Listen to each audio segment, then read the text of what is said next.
Jennifer Martin, host of Franklin County Home Health Agency's Where the Heart Is. Franklin County Home Health Agency is a nonprofit home care organization that has been serving the needs of people of all ages throughout Franklin County since 1969. While its programs and services have grown dramatically since its beginning, its commitment to our community remains as strong as ever. We are proud to bring you this show, which is dedicated to educating our community on the services and benefits of home health care, as well as to bring you helpful wellness information to help you stay safe and healthy at home. On today's show, we will be discussing how you can assess for the risk of falls and how you can prevent a fall from happening at home. Every year, thousands of Americans fall at home. Fall prevention has become a major public health issue for our nation as the population ages. Falls can result in serious injuries and hospitalization and are recognized as a major health threat to a person's safety and independence. We will also learn today more about two programs at Franklin County Home Health Agency, physical therapy and occupational therapy, and how physical therapists and occupational therapists can assist individuals who are at risk of a serious injury from a fall or who are recovering from injury from a fall. Joining me today are Nina Dinan, a physical therapist student intern at Franklin County Home Health Agency, and Corey Mercer, occupational therapist at Franklin County Home Health. So thank you both for being here today with me to discuss this important topic. So why is it so important? Why is it important for us to know about the risk of falls and how to prevent falls? Well, first of all, prevention, because we want to keep people in their home. We want them to stop falling. With falls come obviously pain, hospitalization, increase in people's bills, increase in general healthcare money. So we want to keep people safe and in their home, prevent any breaks. Hip fractures are the most common, so I want to prevent those from definitely happening. When people go into hospitals or aren't able to move as much, what happens is other things can happen. So people can get pneumonia, they can get bed ulcers, so we just want to prevent and keep people healthy. And so safe. Sometimes people think, oh, it's just a fall. I fell, no big deal, I recovered. But the things you're mentioning, hospitalization and other conditions occurring after being in the hospital, that can be very scary. And, and like you said, can keep people out of the home. So, so we want to prevent that. And yeah, sure. Other reasons that it's, other things that could happen, whether maybe you don't go to a hospital or after a hospital, are there long-term implications of having a fall? People who fall one time are going to be more likely to fall again than someone else. So you do everything you can to prevent that from happening. People who have a fear of falling are more likely to fall. Sure. Talk about that fear of falling. It's kind of a vicious cycle. You may develop a fear of falling because of some experiences that you might have had, and then you may begin to limit your mobility or limit your things that you do, where you go. Even within your own home, the activities that you do each day, you may begin to limit those because you may be afraid to fall. And then as a result, you become, weaker, your balance may become more impaired and make you more likely to fall. So, how about the risk factors then? So we talk about aging. What makes, sort of what we've already covered, but what makes the aging population at such a risk? With age comes decreased strength, generally, balance, and if people aren't moving, those are going to get even worse. Also, as you age, typically more medications come along with that, and people who are taking 4+ medications are at a much higher risk than people who are taking less than that. So people at least knowing their risk and being aware, and that way they can do more exercises or fix their home to keep them in the safest place. Or no one to ask for help. Talk a little bit more about why 4+ medications put somebody at risk. When people are taking medications and taking many of them, they can have interactions between the drugs. So taking, similar drugs can make you even more dizzy than you were before. And also side effects that comes with drugs are often dizziness, dehydration, sedation, so making you much more sleepy and tired and not maybe being aware of your surroundings as much. So knowing the risk. Yeah. And other, so aging, medications, other conditions that they might experience that might put them at risk? Chronic illness, multiple diagnoses can, place someone more at risk if they've got, osteoarthritis and diabetes and other things going on. those automatically make you more susceptible to having a fall. People with problems with thinking and reasoning and with good judgment in terms of safety, and they'll also be more at risk for fall. They won't take the precautions that other folks would. Their family members may be concerned that they're going to have a fall. So that could be anywhere from minor memory loss to a dementia patient. Yep. Yep. People who have uncontrolled pain. And then, of course, environmental concerns or things that within your environment that might make you more at risk for falling in your home, outside of your home. And we'll go through the home in a little while and look at some of those risks or some of those areas that you should pay attention to. What, as a physical therapist and an occupational therapist, talk a little bit about your role in general in home health care, and then specifically how that relates to falls and fall prevention. You can take that first. Okay. As an occupational therapist working in a home health care setting, my role is mainly as part of our falls prevention efforts are to go into the home when someone's experiencing risk factors, or is requesting some assistance, to sort of walk through the home with them and with their family.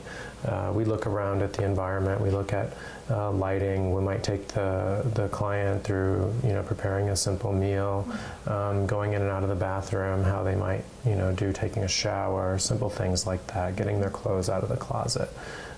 Just looking around and seeing, if there's, tripping hazards, things with the lighting, and other home modifications that might be simple things or more complex things depending on what we find. Looking at someone's confidence working around in their environment is something that occupational therapy is concerned with, because we're involved, we would like someone to participate in their everyday activities, as independently and safely as possible. So if they're not confident doing those things, then there must be a reason why. So we want to try to figure that out. We may, we'll identify folks that have trouble with their vision or with their memory, or some problems with judging things that are safe or not safe, and help consult on, how the environment and person can, in spite of those things, still achieve their everyday activities independently. And I think one of the things that people don't realize is that, you say, did you fall? They only think of falling on the floor, or tripping and landing in the yard or something like that, where in fact, the way we define a fall is any change from one surface to another, or a loss of balance, or you turn too fast and you landed on the arm of the chair. When they ask you if you've had a fall or how many falls you've had, think of all those scenarios as well. But occupational therapists work in many settings, and we can help you assess your risk, even going to an outpatient setting in the hospital or something. We have access to resources. We can help you find things online to do your own assessment of your home with your family. So there's a lot of resources. You're not just limited to the home health occupational therapist, even though that is ideal, because we can actually arrive at your home and go through it with you. But. Good. And talk about physical therapy and home health care too, and how it relates to fall.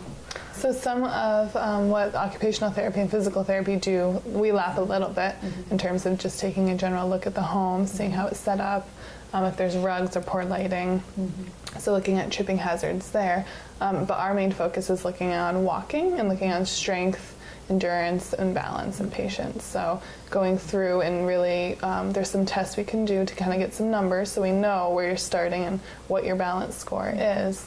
And then from there we can work on exercises to really work on endurance or work on balance, staying on one leg, or doing a different series of exercises. But the whole time we're monitoring, making sure the home is safe. So Nina, you're going to show us some simple exercises that you might help somebody with at home that they can do after you've assessed their balance and help them increase their strength to improve their risk for falls. Right, and a good way to start is just in a seated chair. You have armrest here, which is safe, and a back on the chair, which definitely want to be in a chair that's not moving or doesn't have wheels or isn't leaning back on you. So a good thing to do is always to start by sitting up nice and straight. That way you have the chair if you need it, but you're not relying on it. And a good thing to just start is just marching your feet up and down. Good. So bringing those legs. And what happens is blood starts flowing, you get some strength building, you're also working on endurance because believe it or not, your heart rate can go up by doing that exercise. Even bringing the feet up and down, so pumping the ankles, working to make sure those ankle muscles are nice and strong. And those are some basic ones you can start with. Another balance one I like to do with a lot of clients is having your legs nice and close. You're going to cross your arms over your chest.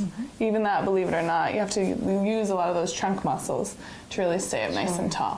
And if you want to make anything harder, you can close your eyes. Oh, yeah. And that really takes out looking around and takes out that part, so it makes everything a little bit more difficult. So those are some basic ones to Sure, start and those with. are things that for somebody who does spend a lot of time in the chair but needs just a little more circulation and things happening. Yeah. That's very helpful. Good. And you can do it multiple times a day. Another one you can do is just straightening out the leg and then bringing it down. And doing that on every other leg and do it a couple times a day. And it really, I've seen a huge difference in patients. Good, and simple enough to do, like you said, at home. So you spend time educating the patient how to do that and then assessing if they're doing it okay. And Absolutely. come back in. Sure. Yep, and once those get easy, then we move on to standing exercises, Okay. which can be a little bit more difficult, but patients do really well with them. So Nina, you mentioned doing balance assessments with patients, and is there a standardized set of balance tests that you might do? There is one that is often used by doctors and also physical therapists, and that's called the Berg Balance Scale. And that takes you through about 19 different steps. So standing on one leg, turning around, being able to sit, going from sitting to standing, how you move, if you're able to walk and turn your head. And you get a score for how well you do, how much help you need. And that way we have a number, so we know this person started with this score, but ended up improving so much that they're a much higher score. Good, gives you a place to measure from. Exactly. Okay. Yep. So let's, we won't go through all 19, but can you show me some simple things someone might do at home with you? Sure. on your own? The best thing we like to do is have someone near a stable surface that isn't going to move, so usually a kitchen counter or bathroom sink. It's a really great place because it's a good height to hold on to. So one simple thing to do, and PTs or physical therapists are always guarding, so making sure you're in a safe manner. So a really easy one is just putting your feet together and being able to stand still. And believe it or not, that can be very challenging. Sure, Yes. sure, for some individuals. Okay. Absolutely. Another one you can do is lifting up one leg, so just able to stand on one leg without moving too much. We count usually about 30 seconds is ideal for a person to be able to stand. We switch on to the other So leg. I can see why you would want something on both, or someone Yep. or something on both sides. And they okay? can absolutely use that, and that's a really good, especially if they're doing it without supervision, then we definitely want people holding on, being somewhere safe. Another one you can do is just marching in place. Okay. Being able to come down into a squat, pick something off the floor, being able to walk and turn your head at the same time. So those are all some really good, easy exercises. Good. So let's start going around the home and identify some things that people can do in each room or each in a different setting to prevent falls from happening. Okay.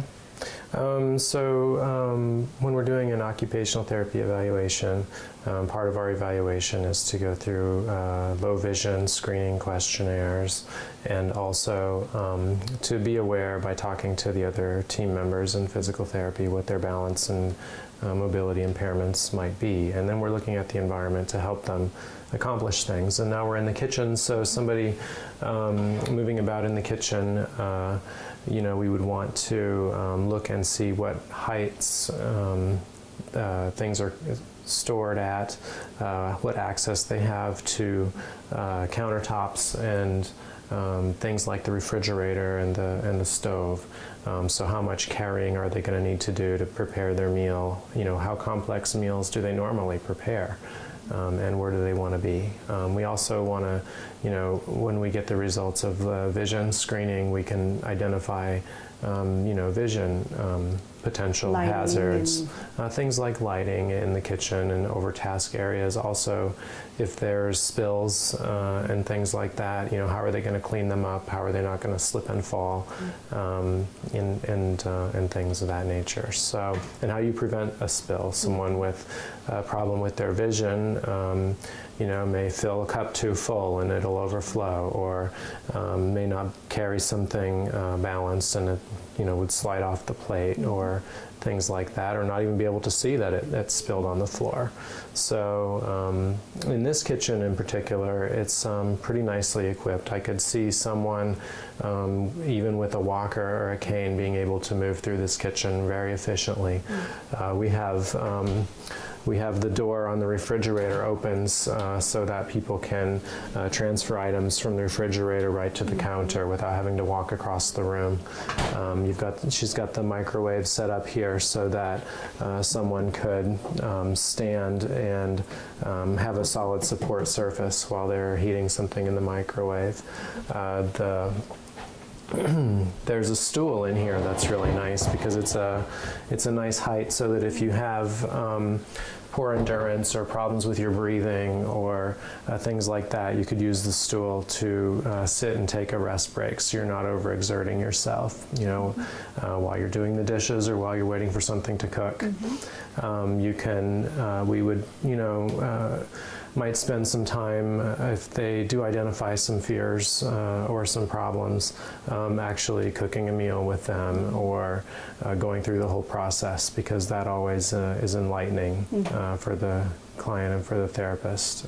Until you see it in action, then you can identify. You really can't identify everything just by asking questions. You really do need to see it, and that's one strength that occupational therapy does have, in that we do actually go through the activities with people to help get a better idea of what's really going on. This kitchen is nice. You can transfer things. It looks like you've got support surfaces